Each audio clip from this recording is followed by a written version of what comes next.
안녕하세요. 오늘은 육아지 침소가 말해주는 것보다 훨씬 더 깊은 얘기를 해보려고 합니다.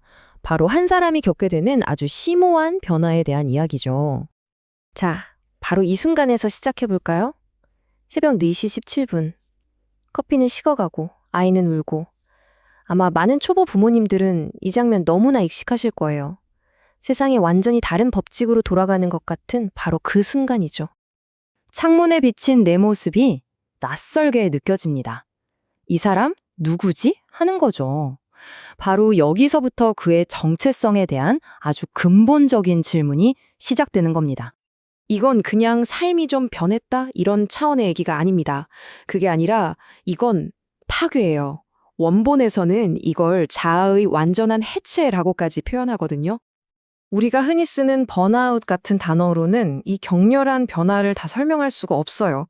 여기 이 문장을 보세요. 당신은 발전하는 게 아니라 폭발하고 있다. 전환이 아니라 마취 없이 해체되고 재구성되고 있다. 정말 강렬하죠?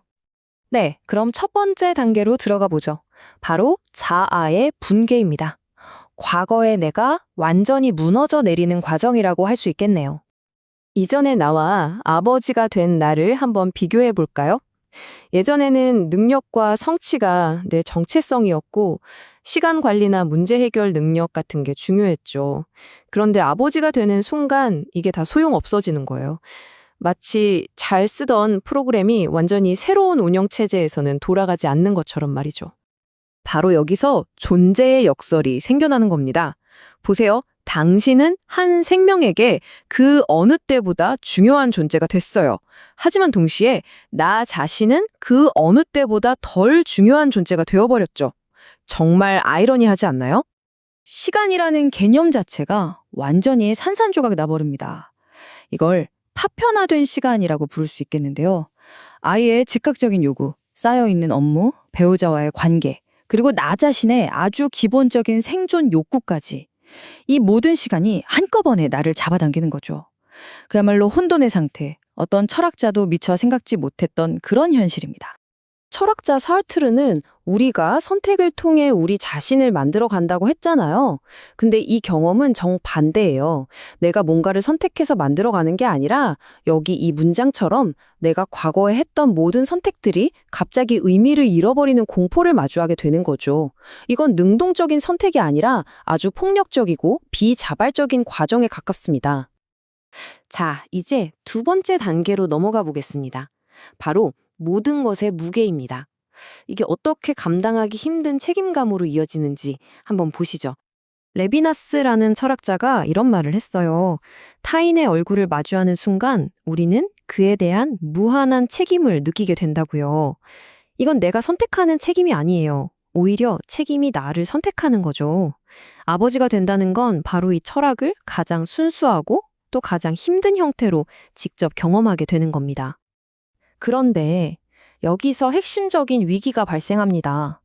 내 지식은 유한한데 책임은 무한하다? 이걸 어떻게 감당할 수 있을까요? 아이는 뭐가 필요한지 말을 못하죠.